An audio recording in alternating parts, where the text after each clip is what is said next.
A fire at an upstate grocery store is under investigation tonight. The fire was reported this afternoon at the Aldi on East Main Street in Duncan. Officials tell us the store was evacuated because of a fire on the membrane of the roof. No injuries were reported. One of the most popular chicken restaurants in the country could be coming to Greenville. Today, Raising Cane's was given a special approval from the Greenville City Board of Zoning and Appeals. Our Nate Stanley was at the meeting and he joins us live now with the details. Nate. Well, the Board of Zoning Appeals gave permission to Raising Cane's to stay open later overnight at the proposed location. That is set to go on Woodruff Road near the shops at Green Ridge. Yes. Motion passes. A Greenville Raising Cane's is one step closer to becoming reality. On Thursday, the plans were in front of the Greenville City Board of Zoning Appeals. The request was for special exception that would let the business stay open from 12 a.m. to 3 a.m., including the patio area. It is a well-lit area, so you're not going to see it dimmed or darkened or having a potential for people to kind of hide or really be out there. Board members did ask questions about security for the property with it staying open so late. Different types of landscaping can be a deterrent to having people hang out in certain areas, so we do look at that. We have security cameras throughout the premise, so angled on the outside and interior of the building. The project would add the Raising Cane's to a vacant property near the shops at Green Ridge. It would come with 2 drive-through lanes, but no direct entrance from Woodruff Road. It is nearby an interstate. People, may want to come out, stretch their legs, get something to eat, get out of the car, have fresh air.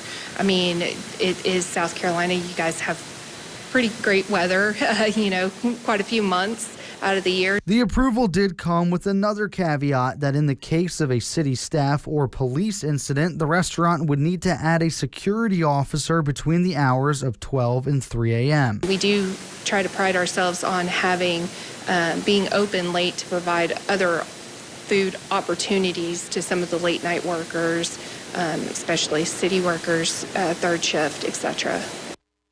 Nate, did the board make any other requests for this project?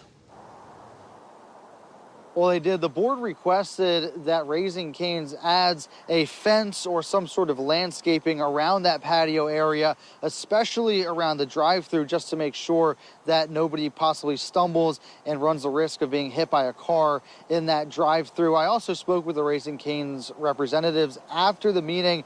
They tell me that there's no specific deadline set for when they hope to have an opening date. But of course, this is early in the process, and you can always get the most up-to-date information here on air and on WIFF4.com. Reporting in Greenville, Nate Stanley, WIFF News 4.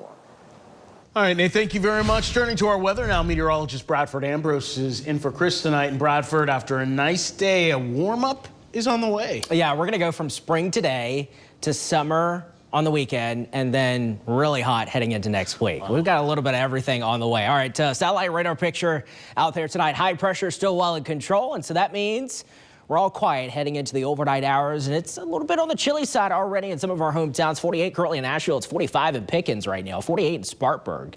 It's 55 downtown Greenville, one of the warmer spots. 50 in Anderson, 49 from Abbeville down toward Elberton, 51 in Toccoa, and 54 currently in Walhalla, 45 in Lawrence. Over the next 12 hours in the upstate, temperatures will slowly drop through the 40s, eventually low to mid 40s by early tomorrow morning.